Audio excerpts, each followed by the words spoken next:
Welcome to the second video in this three-part series for entrepreneurs, where in the first video, we found out what type of business you can start. In this video, we're going to find out how you can start it. And as you can see here, I have 6 books for you to choose from. Pick one or a couple, depending on what you intuitively feel called towards, where perhaps you can actually connect the messages from multiple readings. And I encourage you to take a moment to breathe in and breathe out, so that you do pick as intuitively as possible for the most resonant, helpful messages. Then once you have decided, check out the pinned comment or description of today's video to click on the book that you picked, and the video will fast forward itself to your reading. For those of you that are new to my channel, hi, I'm Velvet Cat, and I share knowledge and inspiration through art and tarot to provide answers to any questions you could be experiencing in your life, advice messages from the angels that are watching over us, motivation to follow your dreams, and all around empower you in love, career, health, mind, and soul. If you're completely new to tarot, or perhaps you might have heard of it before, I'd first like to start by saying that it is not what you might expect. It is simply just a tool by which those of us that choose to use our innate spiritual gifts can do so to provide encouragement, guidance, and or confirmation in your unique life path, in your intuition, your own intuition. And while watching your reading that you picked, if it doesn't sound like you at all, then you might have not picked intuitively. You can come back here and pick a different option. But remember that these are general readings divided into just a small group of options for everybody that is watching. So of course, not everything will resonate. There will be some messages for you and some messages for others. And also, our angels and guides don't always want to provide all the answers because they want you to trust in your own life choices. And of course, life is full of surprises. Hey there, group 1. So you picked this book, The Dip. And at the end of the reading, we're going to look through it to pick out an excerpt for you that could serve as additional guidance or an additional message. Are you excited to find out how you can start your business? I'm excited. And so we're going to be using Oracle and Tarot to look at what you can do as to how you can start your business. Plus, I'll be explaining why the certain messages and guidance that I provide you could serve for your skills and for your business, so that you can confirm that this is the right reading for you, and so that the ideas make sense to you and you can pick out the ones that work for you, since these are general readings.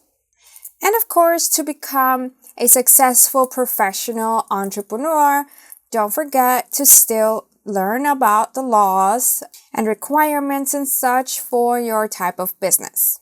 So let's get into it.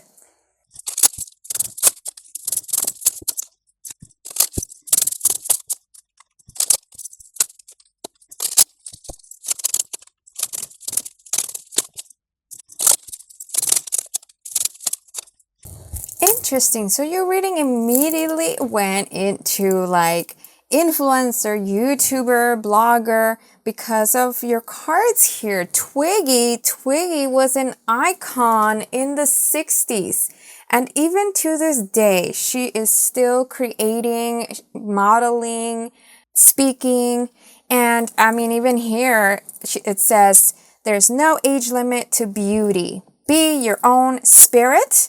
And eyelashes are the only things you should fake. So that's a whole vibe about self-expression, being creative and unique no matter what age you are. And that's also shown here with Mary Quant. So this one says here, raise your hemline and your standards.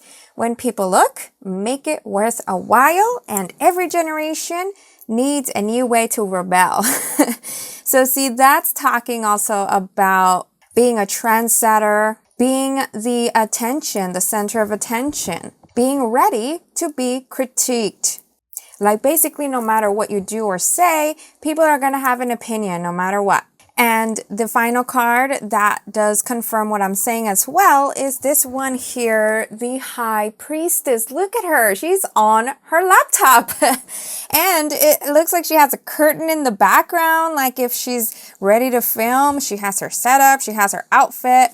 So if you've been looking into starting your own YouTube channel or starting your own fashion blog or becoming an influencer that reviews products and services, like you have your own opinions as well, or you have a show-stopping charisma, then this would be a great path to start making income. So in addition to those cards that I just showed you, we also have here Death Reversed, along with 3 of Spirals, which is 3 of Wands, and the Ace of Mirrors, which is the Ace of Cups.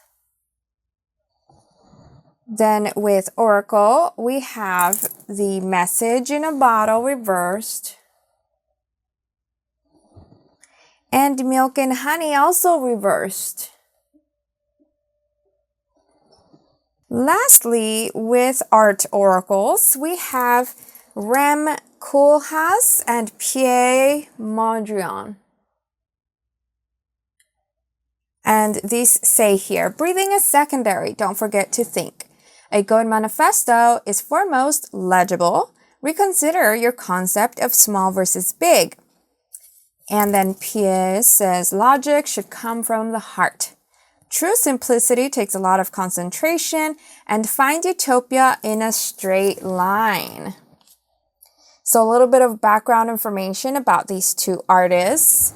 Pierre and Rem were born in the Netherlands, which I find quite interesting since from all of the cards, all of the artists in that deck, these are the only 2 plus Van Gogh that are from the Netherlands. Rem won a Pritzker Prize, and he was a journalist turned architect. He was an admirer of fashion, literature, and media, and the founder of an architecture firm named OMA, where actually a lot of new talent comes from there as well. A lot of new architects that are the most innovative, they are very in demand.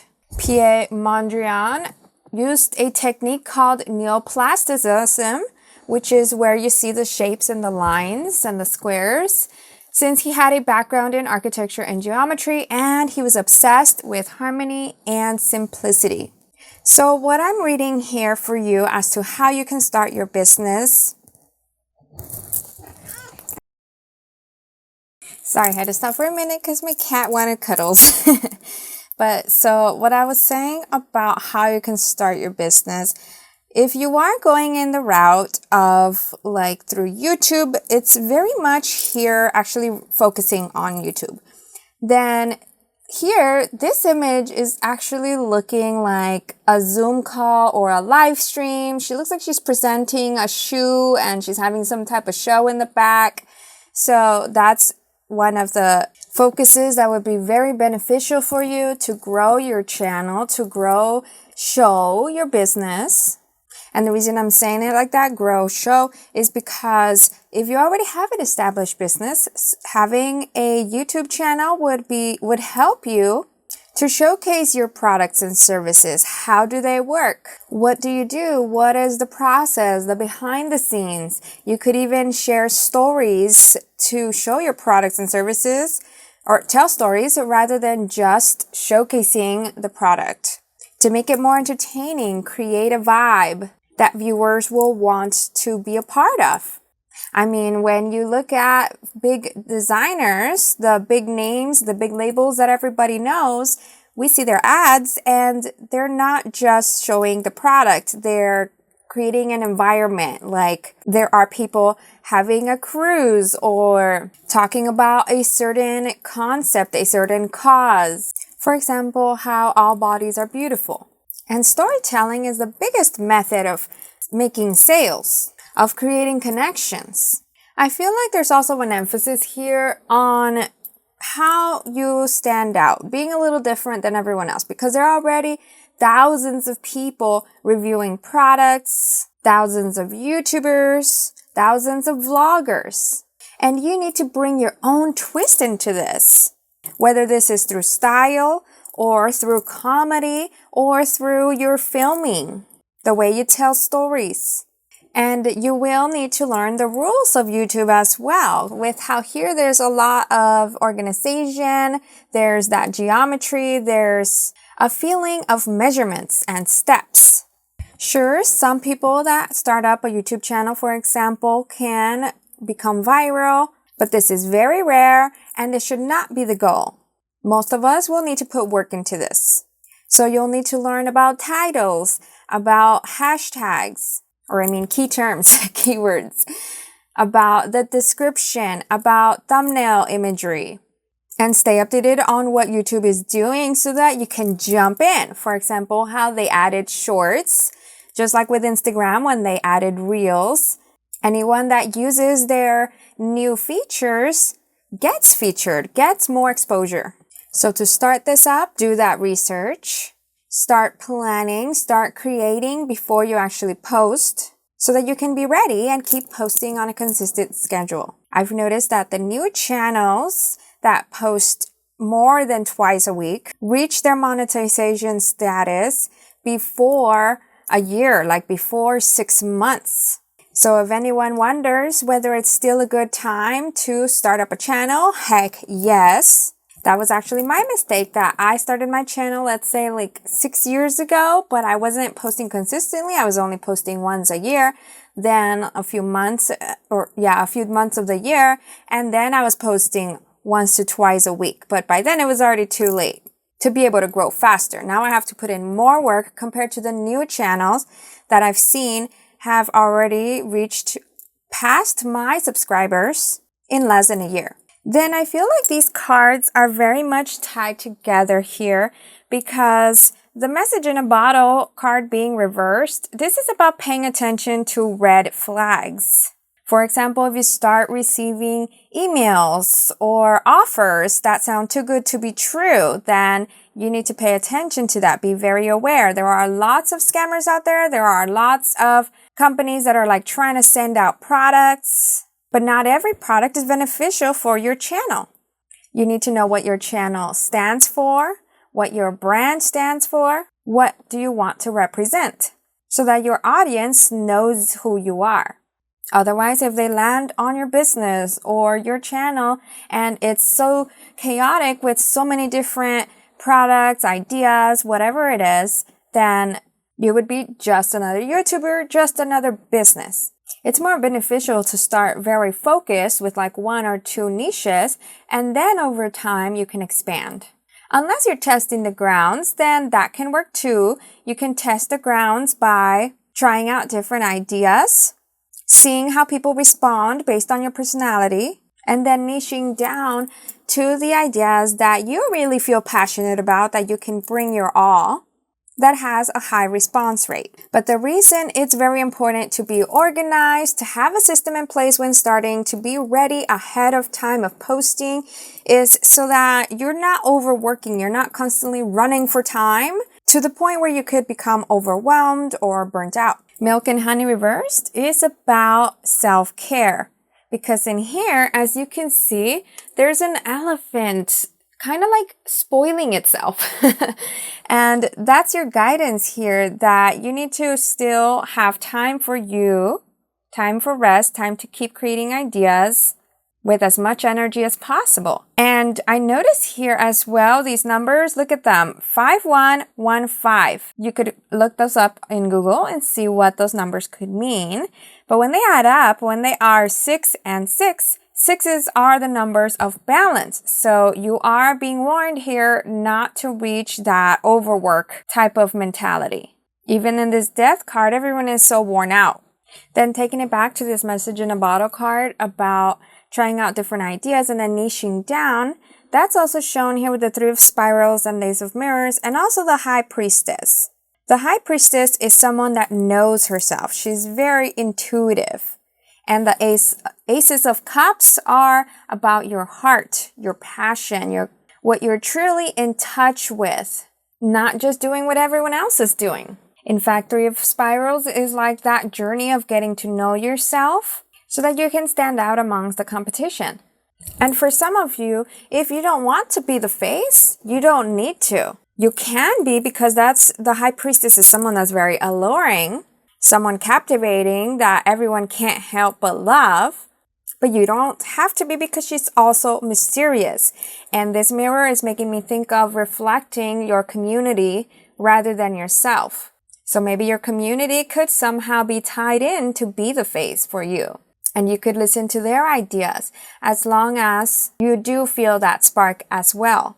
This is about flowing with your audience to co-create great things. So now to complete your reading, let's get you the excerpt from this book that could serve as guidance. Okay, this page. So here it says a couple things, 2 titles. One of them is The Cul-de-sac and the Cliff are the curves that lead to failure. So actually, let's read a little bit about that. It says, if you find yourself facing either of these 2 curves, you need to quit. Not soon, but right now. The biggest obstacle to success in life, as far as I can tell, is our inability to quit these curves soon enough. That actually ties in here with the Death card being reversed. So for some of you, there could be hesitancy with quitting certain things that don't work for you. And for others of you, you might quit too soon. So this book could serve for you to understand what is this cliff that it is referring to. And this is The Dip by Seth Godin. And it's a nice short book. So this could serve for you to know when it is time to stop trying so hard on an idea that perhaps is not benefiting you. And then right here, it's talking about the dip is where success happens. If you haven't already realized it, the dip is the secret to your success. The people who set out to make it through the dip, the people who invest the time and the energy and the effort to power through the dip, those are the ones who become the best in the world. See, that is exactly what I'm talking about. So there's a balance here between when to quit and when to persevere. So I highly recommend this book for you. And that's the reading I got for you. If it resonated, let me know down in the comments below. I always love reading what people have to say, and I hope this was helpful. So that you like, subscribe, and turn on the notification bell to watch my videos every time I post. Thank you for watching.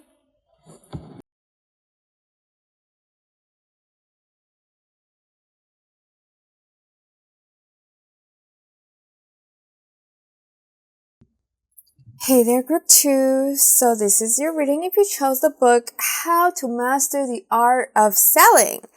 And we're going to be looking at how you can start your business using tarot and oracle. Are you excited? Because I'm excited to find out what details we can pass your way. And although I am providing some guidance, and these could be ideas for you that you can think about as to whether they resonate and if they can be helpful for you, remember still, you need to learn the aspects of running a business like legal matters, taxes, to be professional and successful. All right, so let's get into it.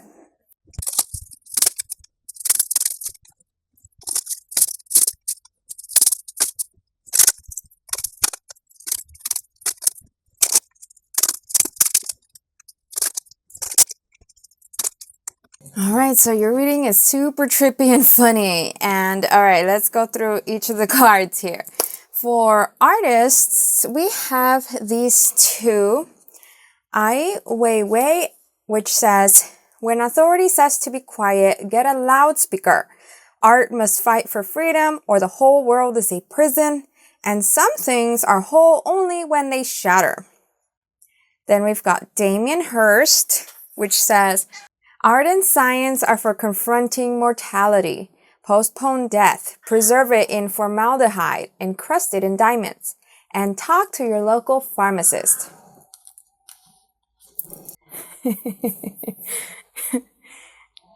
Stop it. It's even funnier that my cats decide to argue with each other right now while I'm doing your reading, and it actually even consists of avoiding drama. Wow, even trippier. Okay, so then the other artists that we got are Charles Frederick Worth, which is the first designer that I did some research on in college. And here it says, be worth the label. Attention to detail reflects character as much as dress sense. And haute couture is for the royal within. Then Vivienne Westwood. Stand on a platform, soul, not a pedestal. Be as provocative as you are progressive. And if in doubt, be a pirate. So with these artists, first of all, you've got the two that are controversial here.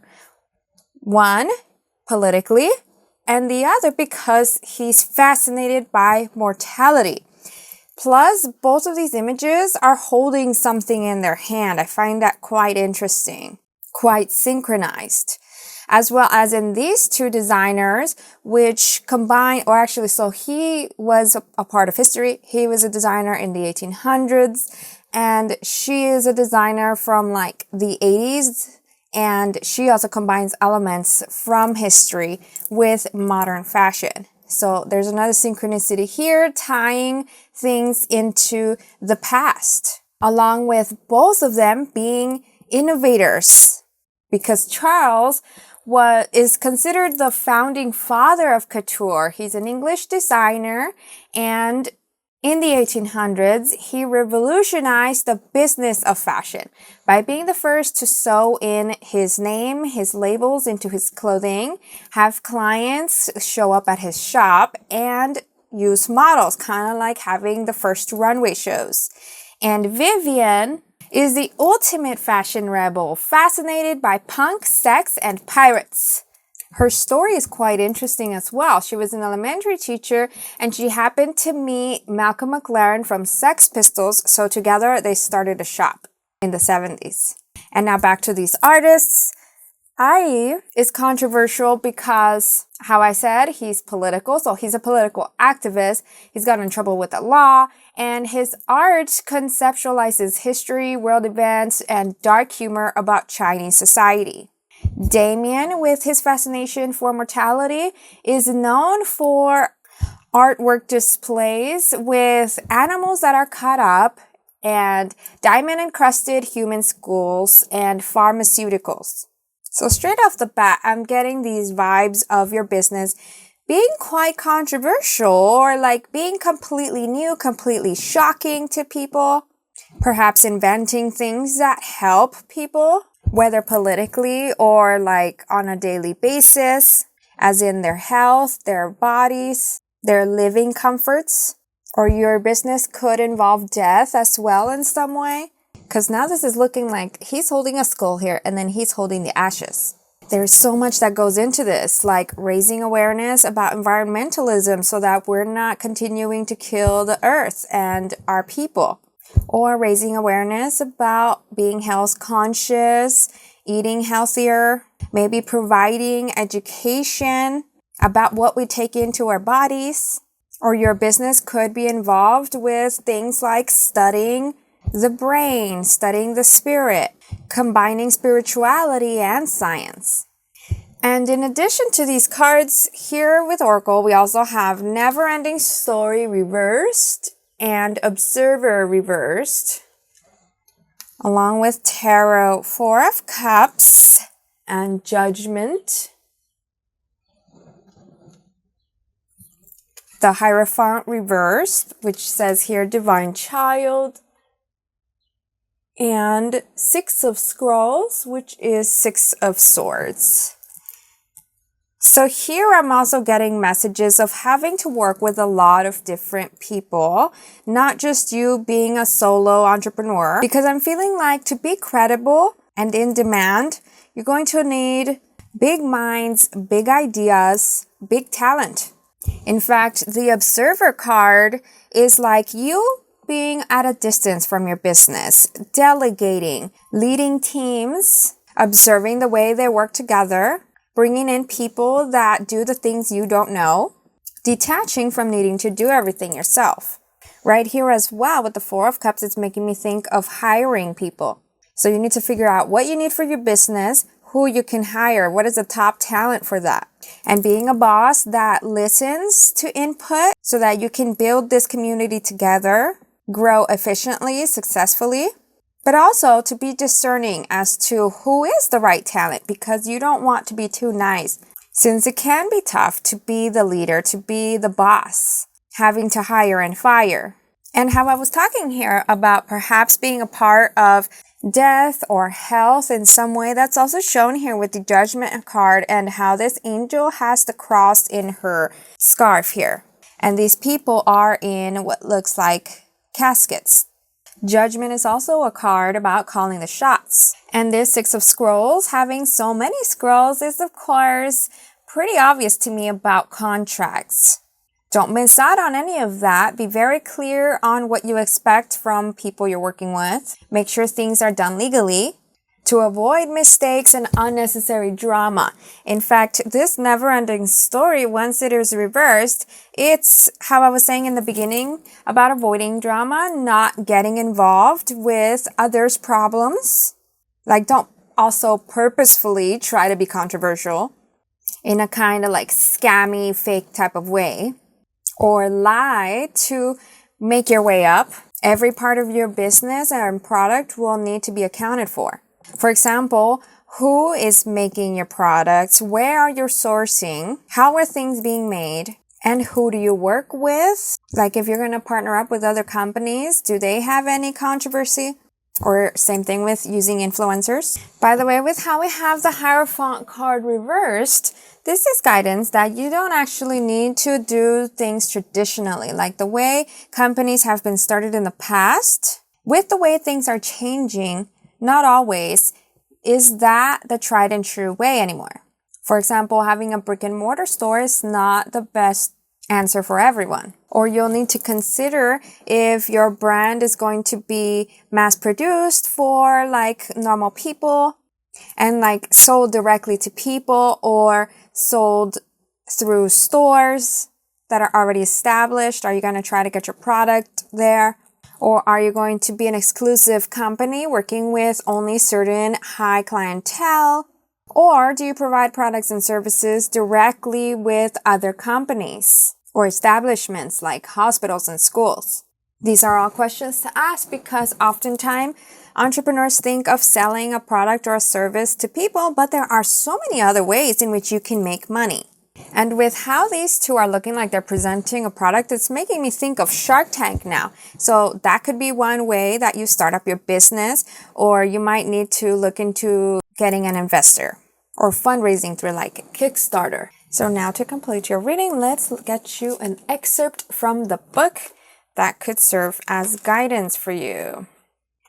All right, so here we have this page that talks about the 14 most important words in the art of closing. And it says here, next I'm going to give you a priceless dozen plus two. This is the most powerful pair of sentences that have ever been spoken about the complex, demanding, and enormously well-paid art of closing. Please lock these words in your memory and never forget them. If you've skimmed through this book so far and haven't marked anything yet, get your highlighter out now. Here they are. Whenever you ask a closing question, shut up. The first person to speak loses.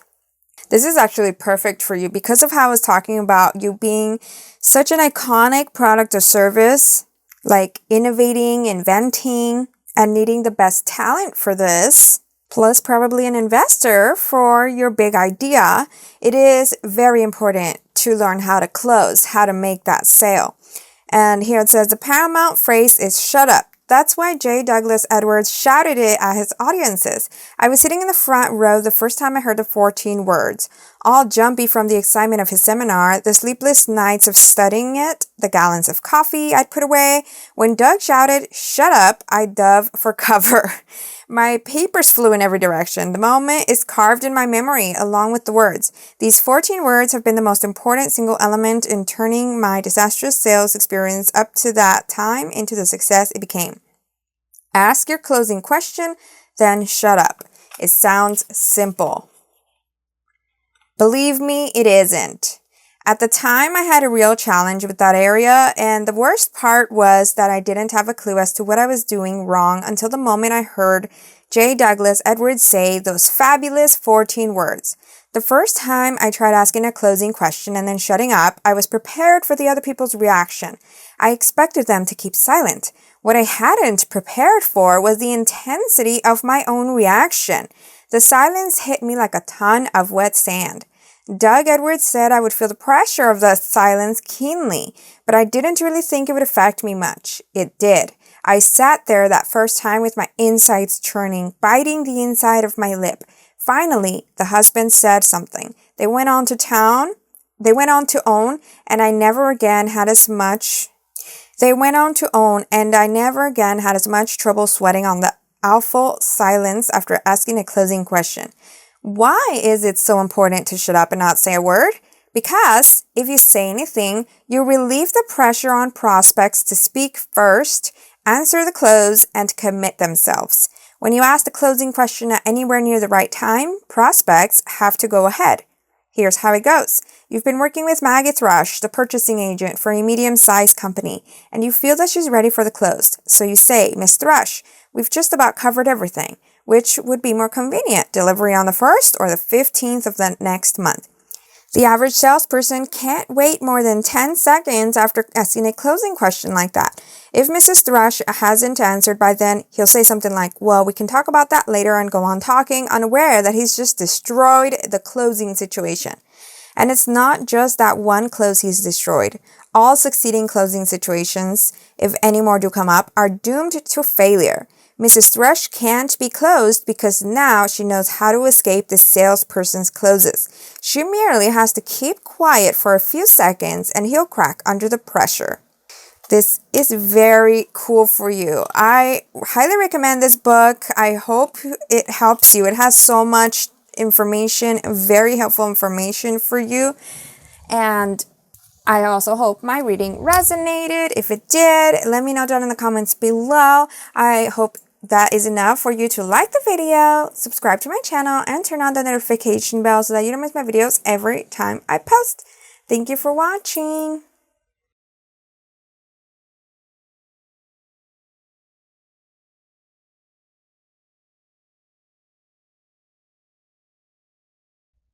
Hey there, Group 3. This is your reading if you chose the book, The Wealth Chef.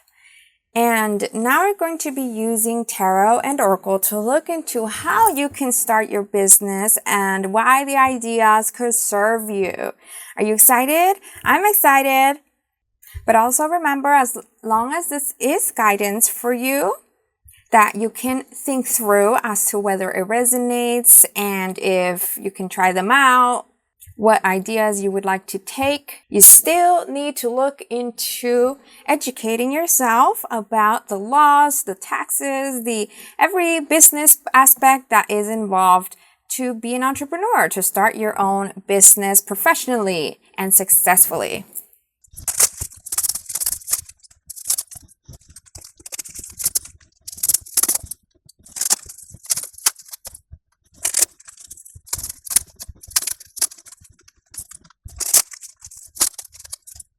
All right, so I feel like you guys, Group 3, are my artists, designers, crafters, or you work in the entertainment industry, because there's a lot of innovation here and creativity, self-expression. See, for your artists, we got Grayson Perry and Buckminster Fuller. Grayson here says, scratch at the surface until your fingers bleed, meaning separates art from craft, and try something new, the old-fashioned way. Buckminster says, live to serve, serve to solve, invent the words by which to live your life, and great heights are best seen from your lowest point. So the reason it says from your lowest point is because Buckminster actually reached a point in his life where he felt at his lowest and like basically hitting rock bottom. And that's when he completely reinvented himself. That's when he had his epiphany. That's when he decided to dedicate his life to helping humanity.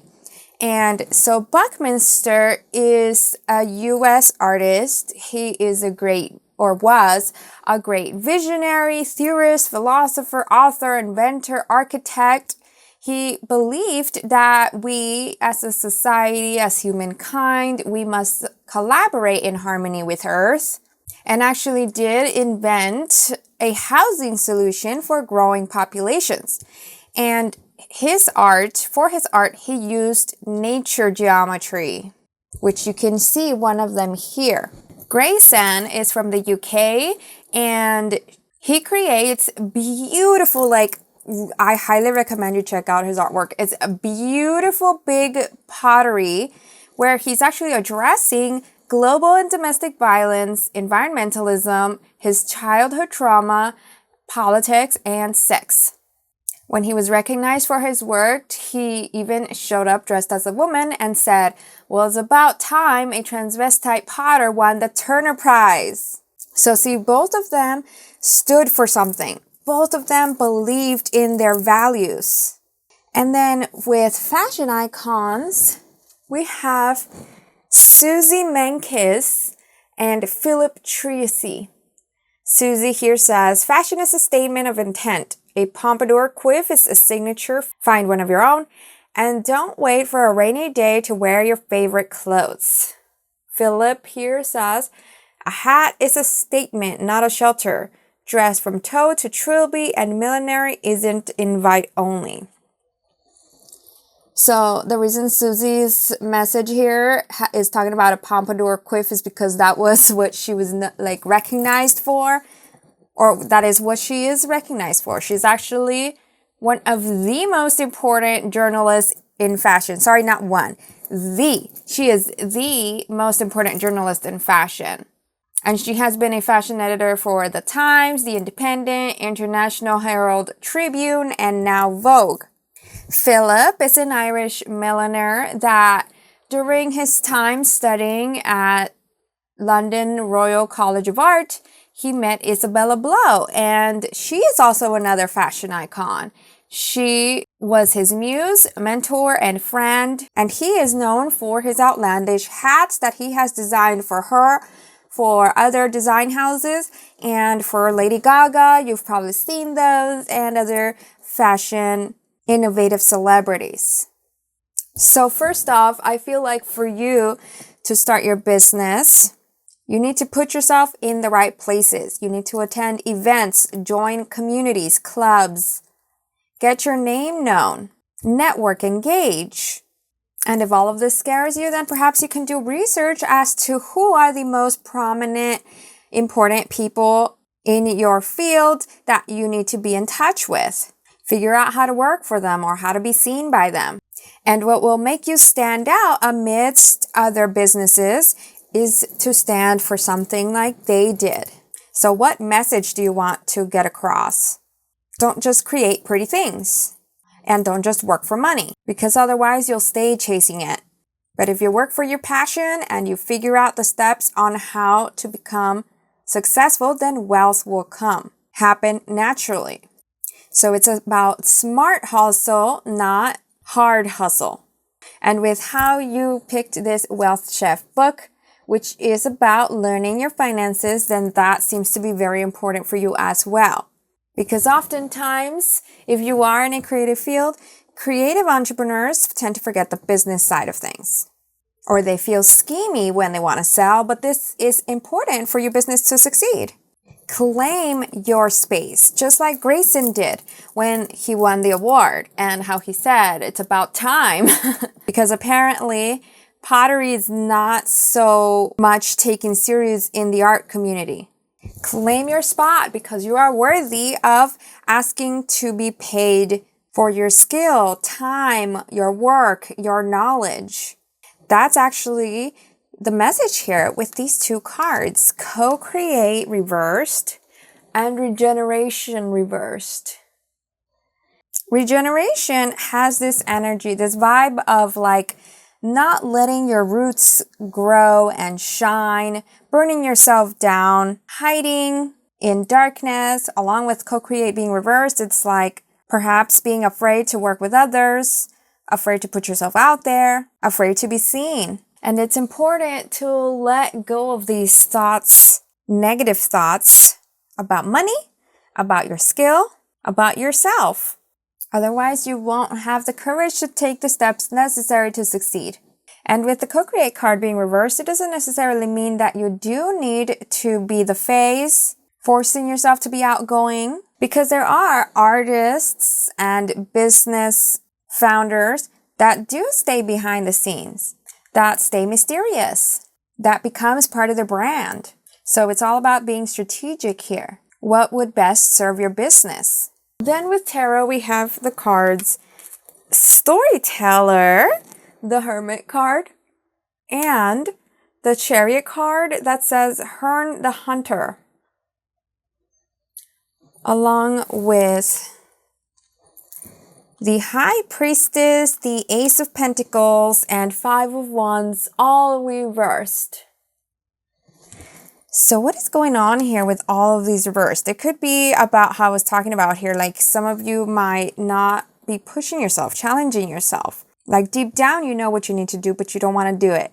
See, because the Five of Wands is about confrontations. It's about competition, strategy, speaking out. And the High Priestess is about listening to her intuition, to her inner wisdom.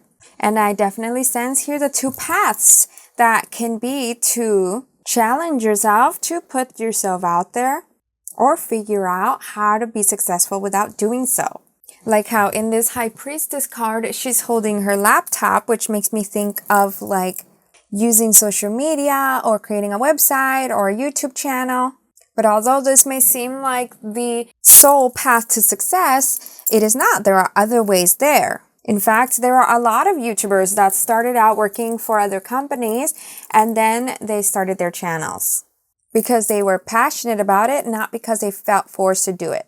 So the Hermit card is about looking inward. You need to spend that time getting to know yourself. What stories do you want to tell? What do you want to stand for? What do you enjoy or not enjoy about work? And as you do try out the entrepreneurship path, pay attention to that. Maybe journal about it so that you can keep tabs like every few months on what you're doing and if it brings you joy or just stress that you'd rather not take on. Kind of like the book, The Art of Not Giving a F. In that book, it's talking about choosing what type of stress we want in our lives. For example, with choosing to be parents or not.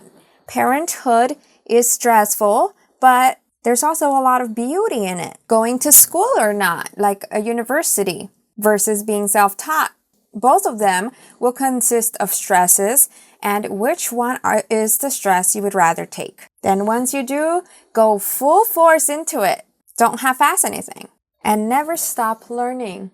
With how I was talking about letting go of your negative mindset, with this Ace of Pentacles being reversed, it's also about not giving up, or whenever you do lose, make a mistake, that kind of situation, all of this is part of the entrepreneurship journey.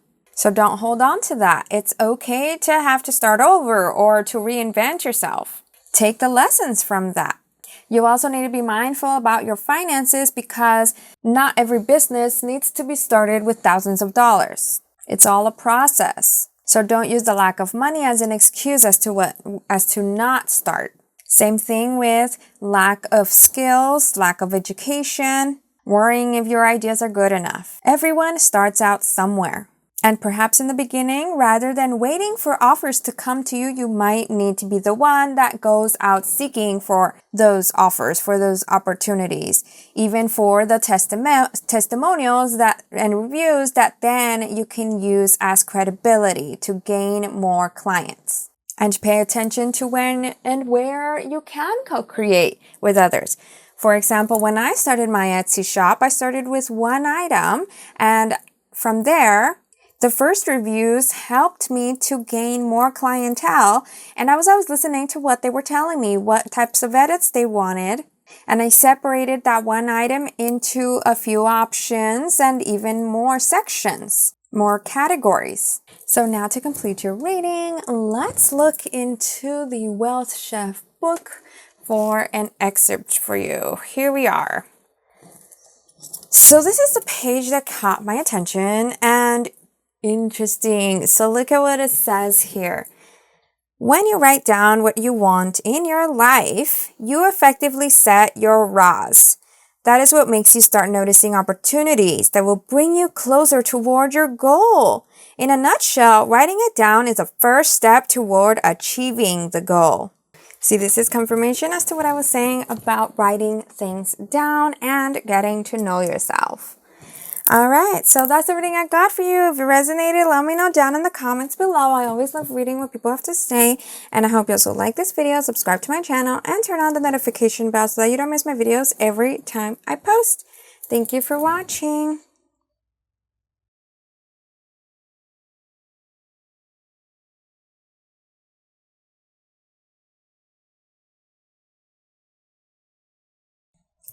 Hey there, group 4. So this is your reading if you chose the book Essentialism. And now with Oracle and Tarot cards, I'm going to be passing along messages of guidance for you about how to start your business and why the advice that I provide can benefit your business. So as you're listening, pay attention to whether they resonate or not, and what exactly you can try out since these are general readings. I hope I can provide as much helpful information and ideas as possible, but still remember that as an entrepreneur, you do need to learn the legal matters, finances, taxes, things like that to be professional and successful. All right, so let's get started.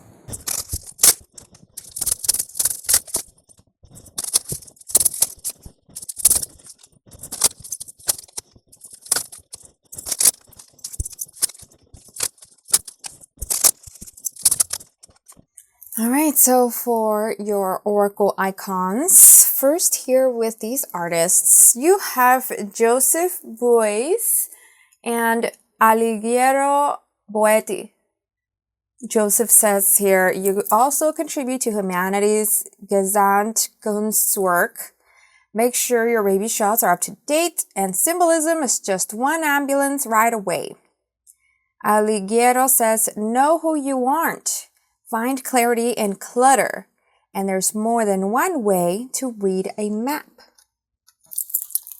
Then with your fashion icons, you have Irving Penn and Rei Kawakubo.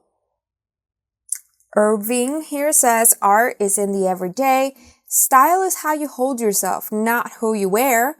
And look beyond the face they show the world and see the soul. Ray says here, be a work of art. Make shape your statement and never compromise, energize. So a little bit of backstory for these icons. Joseph is from Germany, and he actually fabricated his life history for his art. So he is known for using animal fat and felt because he claimed that when he crashed on some mountains during World War II, nomads used these materials to cover his freezing body. And Joseph was pretty controversial, perhaps even offensive, so he was dismissed from being a professor because of this. Alighiero is from Italy, and his art questioned originality, geopolitics, and power. His art consisted of maps and embroidery, and he signed his work as Alighiero and Boetti to represent his duality. So I kind of feel like he sounds like me because I did also hear a little bit about how he used to be perhaps shy, more introverted, which is interesting that you got those two icons here that were a little bit more antisocial, since Rei was also like that. In fact, she avoided interviews. And Rei is a Japanese fashion designer and creative director of Comme des Garçons, which was established in 1973. She was trained in fine arts, and she challenges fashion constraints with her innovative designs, which you can see some of them here. Irving was an American photographer from New Jersey. He was featured in Harper's Bazaar, signed to Vogue, and he focused on editorials, portraits, and still life, turning simple subject into high art. Just like how here it says, art is in the everyday. Then with these final oracle cards, we have Blessed, card number 22 reversed, and a change in the wind, card number 12. And with tarot, we have 8 of Wands reversed, 7 of Swords, 2 of Stones, which is 2 of Pentacles, and 6 of Mirrors, which is 6 of Cups. So for your business, or actually before I get into that part about your business, I'm kind of getting a story of some of you perhaps have been putting off a certain dream. Like you have this idea, but you haven't gone for it. Maybe you've had a big dream, a big desire ever since you were a kid, because 6 of Cups is childhood memories. And with how both of these are people that retreat, maybe you have been the type of person that holds back. That's also shown here with the 7 of Swords. This is about keeping secrets, not being fully authentic, perhaps being afraid of being judged or messing up or standing out from the crowd, being different. Like maybe you've lived life the way everyone else has lived. That's the way that makes sense to you. That's the way that works for everyone around you. But deep down, you know you want more. It's funny how here this guy is covered in a blanket. It's making me think of like hiding out under your blanket, afraid to face your fears. Or like if people around you could be dimming your light. They could impose their own doubts onto you. There could be people with toxic tendencies around you, putting you down. And you are being encouraged here to go back into those dreams, those desires. Since the 8 of Wands is pointing backwards rather than forwards. Take that first step, make that decision to change up your life. And once you do, of course, it'll be scary, but it'll also be exciting. It might feel like destruction, disruption, but this is part of changing your life around. To start your business, some of you might need to sell things. Sell your home, sell your car, sell your luxury items. I don't know what it is, whatever you need to be able to invest in your business. It could also be very helpful for you to apply for loans or search up grants. There are so many grants and opportunities out there for new entrepreneurs. If you just look them up in your local government office, perhaps you can even go to school, do great, like get the highest grades, and therefore be rewarded grants. Use those funds to reinvest into your business. I also got another story here that for some of you, let's say someone in your family has passed, they might actually provide you with funds or something from in their will that you can then reinvest into your dreams. And you need to be very strategic about it, not to waste that away. These cards are also about being different from everyone else. Like while everyone is out partying or distracting themselves with Netflix and gossip, you need to be different from that. You need to separate yourself from that. And perhaps even sacrifice certain things in your life for the time being while you build up your business. Like figuring out where you can cut costs. Irving's way of turning everyday elements into beauty gives me magician vibes. The magician card in tarot is about being resourceful, using what you got, your tools, your skills, even the people you know that you trust to be supportive. Some of you might even have connections with people in high income actually. And you could reach out to them, share your vision, maybe partner up. If anyone rejects your ideas, you don't need to take it to heart. Just because you get one no doesn't mean your idea isn't good. Keep trying and trying until you find someone that understands. Or perhaps on the way there, you can actually be asking the no's what they thought of your idea, like not just, oh, it sucks or don't waste your time, but ask them for helpful critiques. Get them to think as a buyer and listen to their perspectives. How I was talking about being resourceful, you can even combine different skills or items from the people that you know, or get them to send you to referrals. Like if you do want to become a photographer or an event designer, you don't have to get everything yourself. You can get people to cooperate with you. And you might even be able to start with yourself. How here she's saying, be a work of art.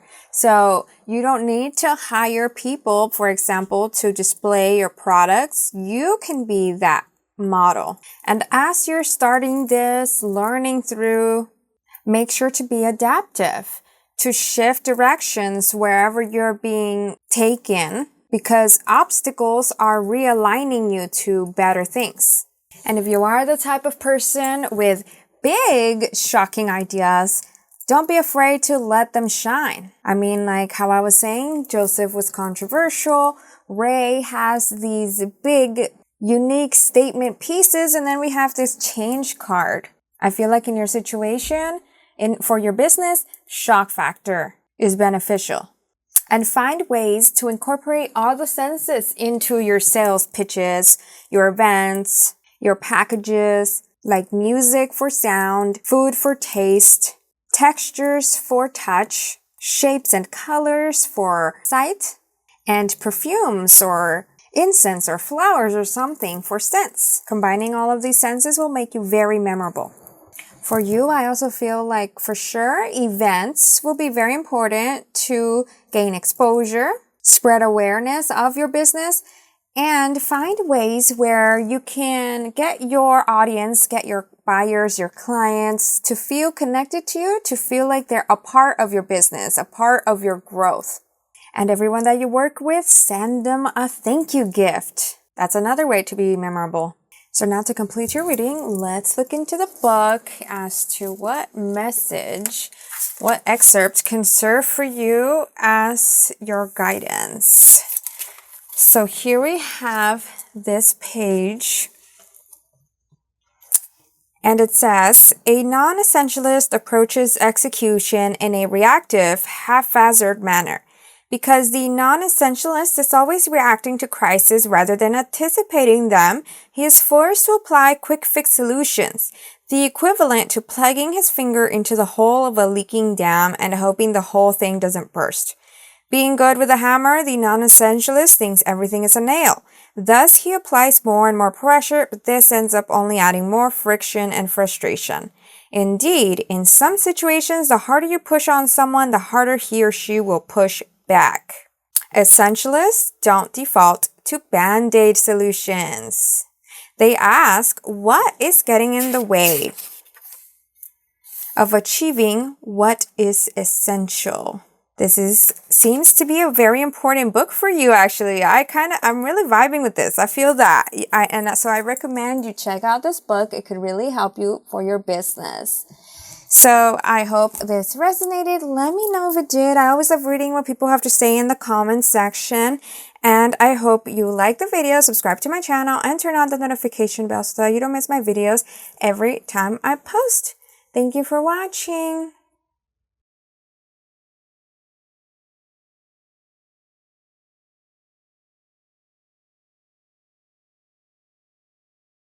Hey there, Group 5. So this is your reading if you chose the book, The 22 Immutable Laws of Marketing. And now we're going to be figuring out how you can start your business. I'm going to be providing you guidance, details, and you can confirm that this is the reading for you as you listen in and what ideas you can incorporate into your business. I'll be using Oracle and Tarot. And at the end of the reading, we're going to look in through the book to get you an excerpt that could serve as guidance. But also, as a business owner, remember that you need to still do your own research, educate yourself on laws, on marketing, on finances, things like that to be professional and successful.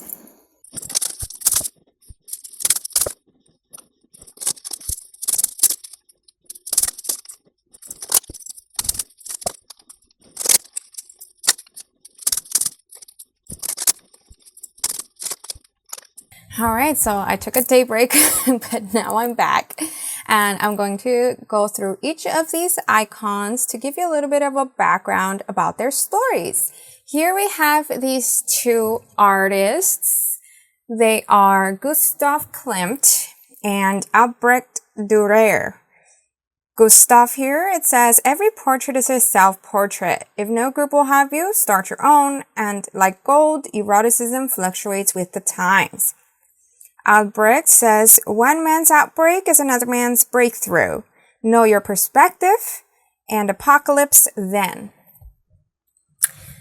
Gustav was from Austria, and he actually lived a luxury life. He was a part of high society, but he preferred wearing just like a robe, kind of like here you could see. And he, in his life, throughout his life, he had many lovers, many kids. He was a very passionate man.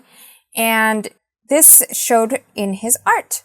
His art was very delicate. It was very detailed. And often it had nude women. So because of this, he was accused of pornography.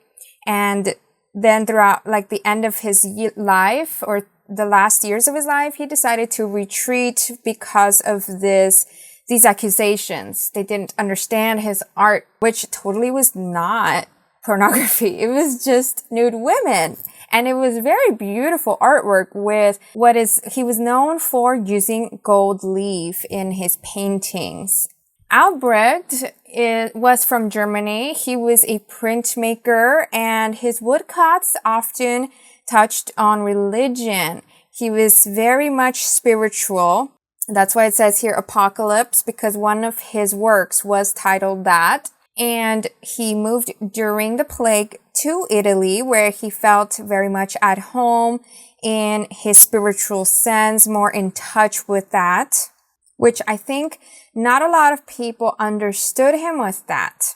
He was kind of like the people today that are enlightened, and when they first start waking up, going through a spiritual awakening, they want everybody to know about this information, this wisdom, but everyone around them doesn't want to listen. That's kind of how he was. So I'm getting a vibe here from these two artists and you that perhaps you could be a lone wolf, you could be a rebel, and you could be the type of person that is the first in your family and friends to actually start a business. So once you pursue this entrepreneurship journey, you might not be understood. Your business might also be in a very controversial or misunderstood type of niche. Like eroticism or like enlightenment and spirituality, law of attraction, witchcraft, but these are just some ideas. Your business could be anything else that is personal to you that is not what most of your social circle would understand. Maybe if you're in a field that is common, you use unconventional techniques or like historical type of techniques that your colleagues might not use, and that's how you stand out. And your fashion icons here, they are Christian Dior, Cindy Crawford, and Grace Coddington. I find it quite interesting how all these three cards have red in them, very bold colors. So this is why I'm sensing also like your rebellion or like the way you stand out. Even if you are a lone wolf, you are still pretty confident in yourself, or this is where you will reach. It's such a powerful, fiery confidence as you get to know yourself that could possibly make certain people uncomfortable because they can't handle such boldness. And so here with these, they say, in Christian Dior's card, fashion is a mantle to disguise doubt. Detail is not important, it is essential, and for every dream, there's a dress code. Cindy Crawford says supermodels are stars with a capital S. Style should feel good, fashion should empower. It's not a blemish, it's a beauty spot. And Grace Coddington says, stay true to your vision. It's not just blondes who have fun. Try seeing red and let the theater of life and cats inspire you. So here with these three icons, Dior is someone a lot of people know. Of course, that's almost pretty much like a household name. And I feel like Dior is pretty synonymous with Vogue, even though he was the editor-in-chief of Harper's Bazaar, which is like a competitor of Vogue. I feel like his designs, even here, they look very Vogue. Like they make me think of Madonna, for example, and like that Vogue dance. Dior was an icon fashion designer of the 40s and 50s, and he came up with this design called the New Look, which is what she's wearing right here. That was after World War II, where fabric was rationed. And so now with this new look, it's no longer being limited. You can use more fabric. And so he was going excessive with big skirts, but tight waists. Cindy Crawford is an American supermodel, and the reason it's talking here about not a blemish, it's a beauty spot, is because she has a beauty mark above her lip. That's one of her trademarks. And she was one of the world's highest paid models in the 90s. Grace Coddington started as a model as well, and in the 60s, but she became editor for Vogue in the 80s, and now she's creative director. So these people here, I feel like it's a whole team. You have the designer, you have the model, you have the editor, journalist, conceptualist. So I feel like for your business, you're going to need to collaborate, or at least find a community that feels like a soul tribe, a community that understands you, where you can bounce off each other's inspiration, bounce off each other's ideas, find ways to work together, combine the greatest talent, and create great things. Then we've also got the cards here, Never Ending Story reversed, number 37, and Flexible, number 19.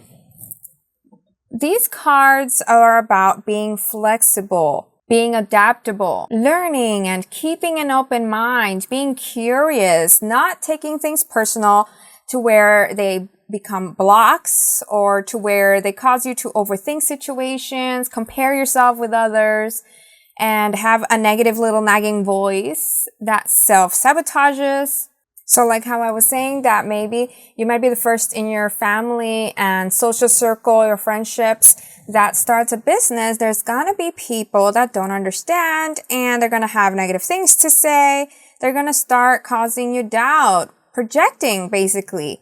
And you need to distance yourself from that. Stand by your values without being reactive and sensitive. Then with tarot, we have the card Strength and Three of Pentacles reversed, along with Temperance, which says Golden Flower, and Five of Stones, which is Five of Pentacles. So see, Five of Pentacles is actually that card of feeling left out, taking things personal. And if you're bringing this into your business, you're clouding it with doubt, so that then your demeanor, your actions, the way you talk with people is not confident. And Temperance is the card of healing, so you need to cleanse all of this away. Let go of all of that baggage so that you feel stronger. There's no weight pulling you down.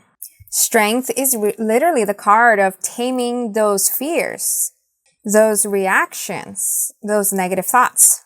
And the Three of Pentacles can be taken as a card of going to school so that you can learn your craft. But with it being reversed, I feel like actually you don't need to. You might be able to go the self-taught route. But you need to be discerning even through that, because there are a lot of gurus and coaches and programs that promise huge changes in your life, and then they don't deliver. There's actually quite a lot of free information already out there. You can start there, unless you do have the funds for those expensive programs. And you'll need to be really organized to handle your own work, your own life, with adding in time for your business. That's what the flexible card is here for as well. Schedule in time for learning, time for action, and time for your personal life. A combination of all of this is important, because just learning is not going to get you anywhere. You need to actually practice it. Test it out. Even if some things don't work out, at least you're checking off a list of what does work for you and what doesn't, because it will be quite a journey to learn this new experience of running a business, starting a business.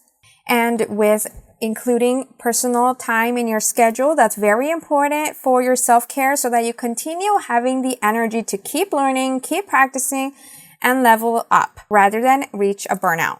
In fact, when you do have time for yourself, away from constantly learning and doing, that's where ideas spark. That's where answers come, where things click into place. With this strengths card being here, some of you might need to learn leadership skills, how to manage a team. And for those of you that don't know what type of business you would like to start, but you kind of have an idea of what you're passionate about, here with this temperance card, I'm getting an idea of like group sessions where you're listening to people's concerns. What are their needs? What are their struggles with established businesses or with their daily lives? What answers can you provide with your business? In fact, that's what this quote here is making me think of, how it says, one man's outbreak is another man's breakthrough.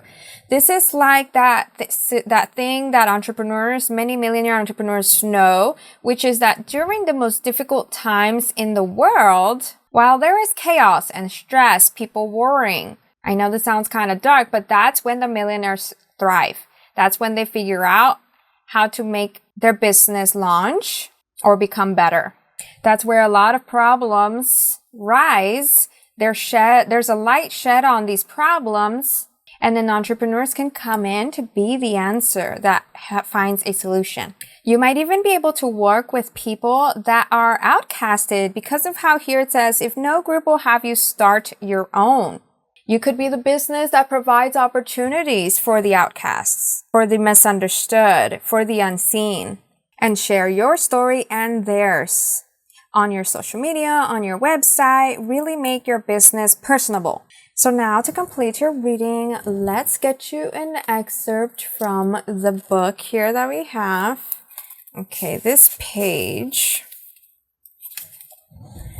says here, the law of duality. In the long run, every market becomes a two-horse race. And so here it says, early on, a new category is ladder of many rungs. Gradually, the ladder becomes a two-rung affair. In batteries, it's Everyday and Duracell. In photographic film, it's Kodak and Fuji. In rent-a-cars, it's Hertz and Avis. In mouthwash, it's Listerine and Scope.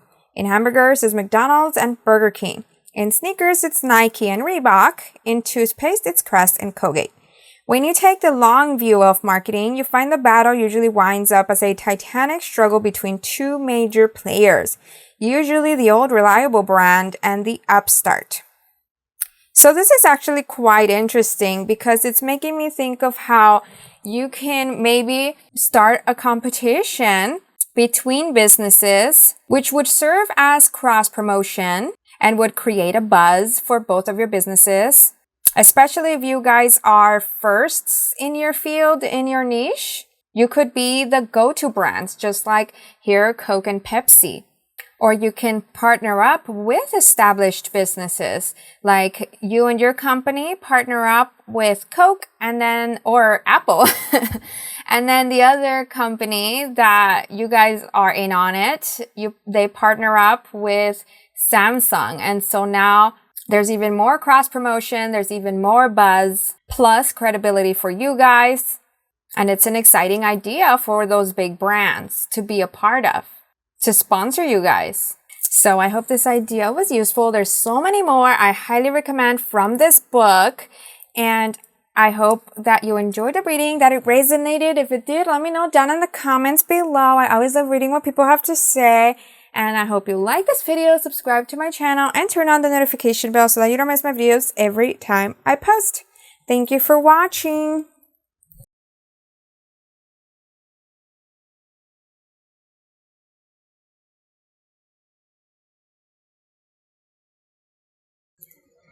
Hey there, Group 6. So this is your reading if you chose the book Think and Grow Rich.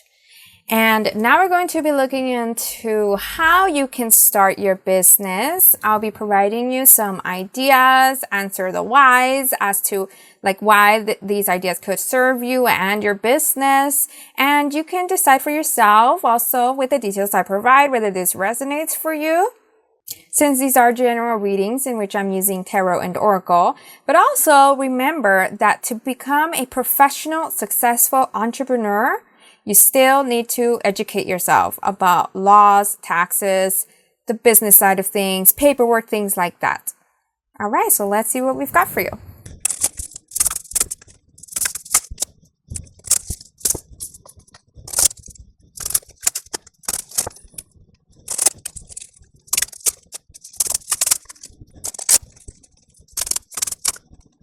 Alright, so first, this message may not pertain to everyone, but here with these two oracle cards, the here and now being reversed and all that glitters also being reversed, I get a message of checking your intentions, your motives, because I kind of got a story here with these two artists that perhaps your life, you might have dealt with certain struggles and you might be trying to become rich or like ultimately successful to prove yourself or like to be better than others or to be cool, anything like that.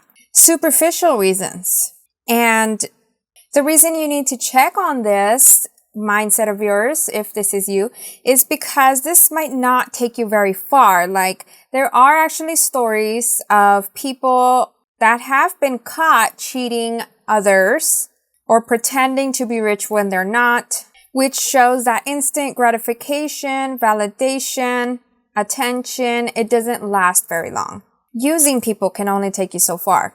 But now, on to the rest of the reading. Here I'm going to tell you the stories from these icons. Your artists are Artemisia Gentileschi and Georgia O'Keeffe. Artemisia is from Italy and, oh, here, by the way. So these say, history has your back. Society stabs you in it. Use your talent like a weapon and don't let convention confine you. O'Keeffe says here, nature can keep a secret. Keep Freud guessing. And you can turn away from yourself, but running away from others can be quite productive.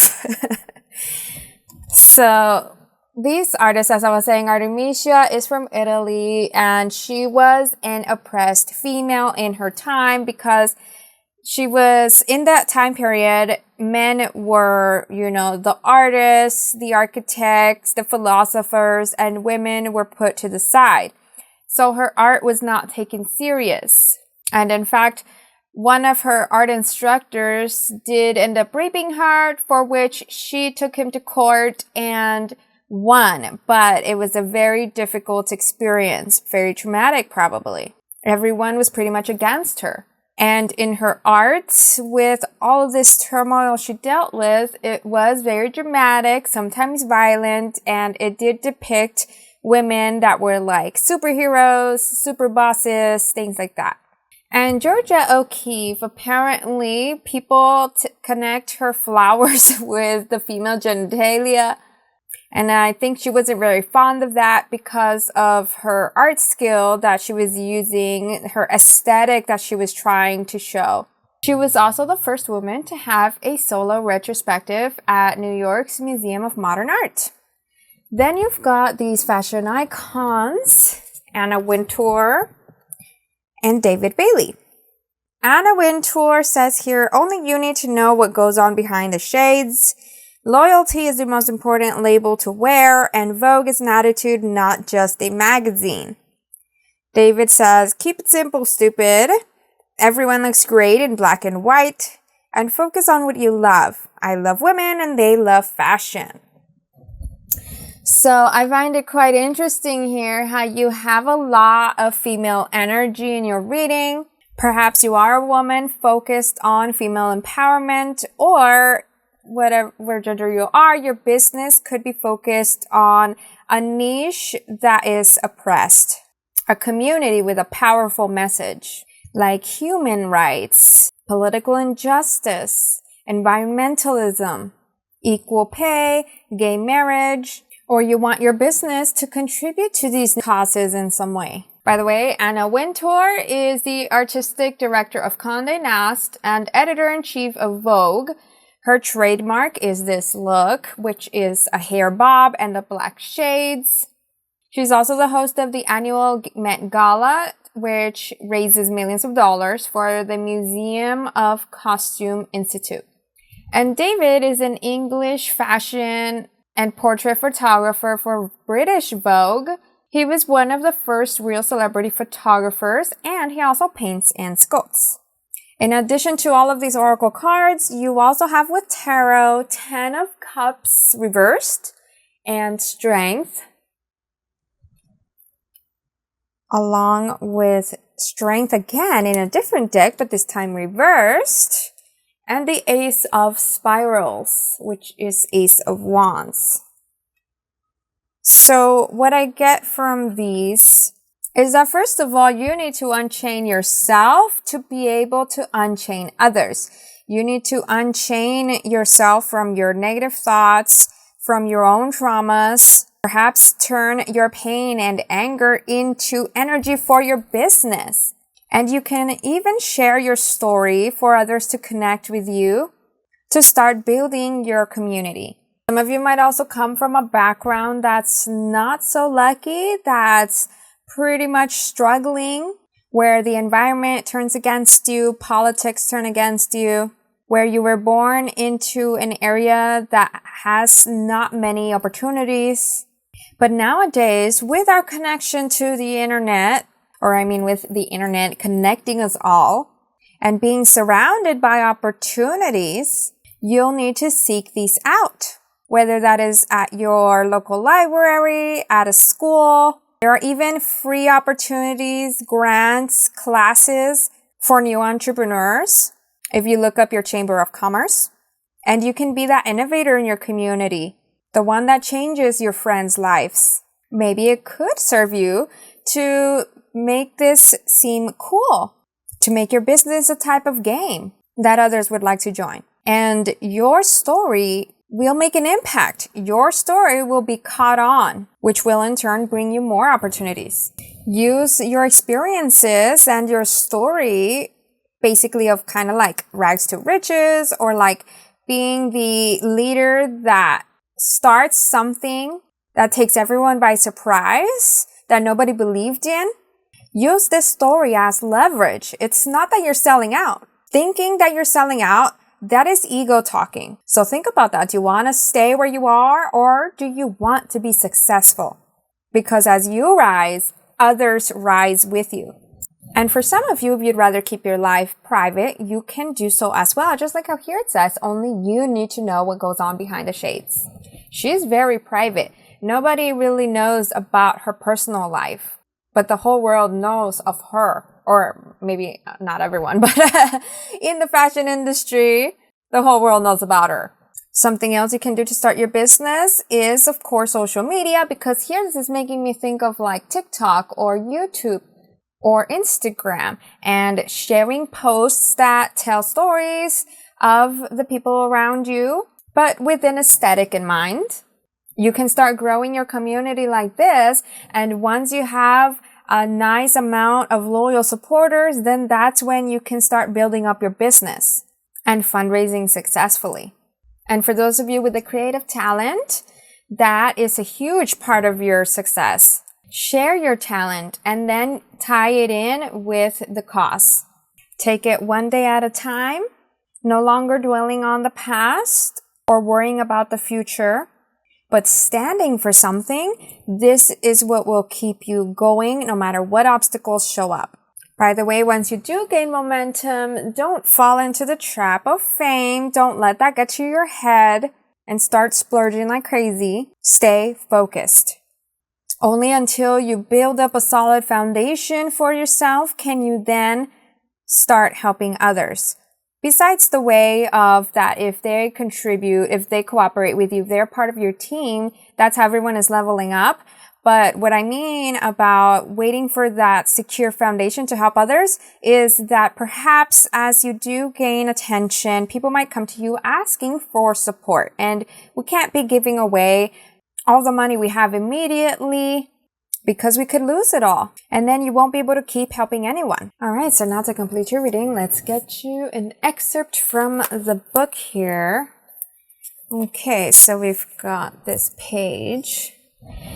And here it says, faith is a state of mind which may be induced by autosuggestion. All down the ages, the religionists have admonished struggling humanity to have faith in this, that, and the other dogma or creed, but they have failed to tell people how to have faith. They have not stated that faith is a state of mind and that it may be induced by self-suggestion. In language within which any normal human being can understand, we will describe all that is known about the principles through which faith may be developed, where it does not already exist. Have faith in yourself, faith in the infinite. Before we begin, you should be reminded again that faith is the eternal elixir which gives life, power, and action to the impulse of thought. The foregoing sentence is worth reading a second time, and a third, and a fourth. It is worth reading aloud. Faith is a starting point of all accumulation of riches. Yes, this is great because we do need to have faith as we start something new, a new path, a new dream. We can have an idea of what we want to achieve and take the action towards it, but ultimately we need to believe in ourselves, believe in the outcome, not obsess over it. Like how I was saying here about not worrying of the future. Because if you obsess over what you don't have, then that lack mentality can turn against you. Because it could diminish your confidence. It could creep up thoughts of negative self-worth. But millionaires, they were taught as kids how they were great. So all of their actions consist of, I am great, therefore it will be. Of course, you don't want to fall into narcissism and blind faith. You still need to have awareness of self, like what needs to be changed up, what you can learn from mistakes rather than denying them, what skills you need to improve on. But ultimately, mindset is very powerful. And having faith that things will be relieves you of punishing yourself for any mistakes, not trying due to fears and perfectionism, and keeping on going without a deadline. Whether it doesn't happen in a month or a year or 5 years, it doesn't matter. You're doing this for the cause. And that's the reading I got for you. If it resonated, let me know down in the comments below. I always love reading what people have to say. And I hope you also like this video, subscribe to my channel, and turn on the notification bell so that you don't miss my videos every time I post. Thank you for watching.